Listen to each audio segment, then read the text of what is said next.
Magandang gabi po, Luzon, Visayas at Mindanao. Sa kulungan nagtapos ang 16 na taong pagtatago ng lalaking nanggahasa o manok ng menor de edad na pamangkin sa Legazpi sa Albay. Ang suspect na nasa kote sa Valenzuela, menor de edad lang din nang gawin ng krimen. Mariing itinanggi ng suspect ang paratang na inabuso niya ang pamangking babae at lalaki. Tunghayan sa aking eksklusibong pagtutok.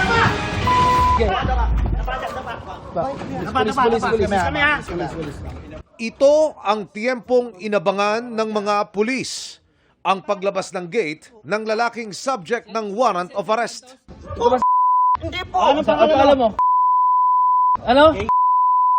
Oh. Tuwa pa ka sabi. Ano pa ka sabi? Dapat. Hindi naman ako. Ikaw na nga. Dapat. Dinakip ng PNP CIDG ang lalaki sa isang bodega sa Valenzuela kahapon dahil sa kasong rape sa Legazpi, Albay. At sa investigasyon ng CIDG, nangyari ang umano'y mga insidente ng panggagahasa. May 16 na taon na ang nakakaraan. Nirape niya ang kanyang pamangkin who is 9 years old during that time at ang suspect natin is 14 years old.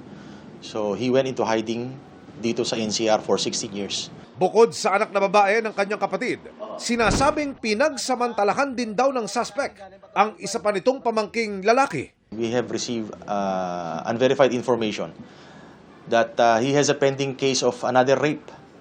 However, iba to because it is a rape that involves another male human being.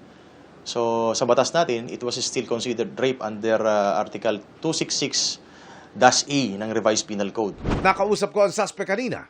Hindi ko na po maalala, sir. Oo, bakit? Tagal na po yun. Oo.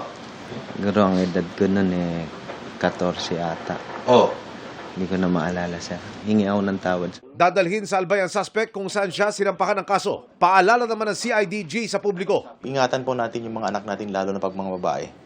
Kung titignan nyo, hindi lang po babae ang ginagahasa. Ibang-iba na po ngayon ang panahon natin. Pati pong mga lalaki na ngayon ay ginagahasa. Para sa GMA Integrated News, Emilio Sumangil, nakatutok 24 oras.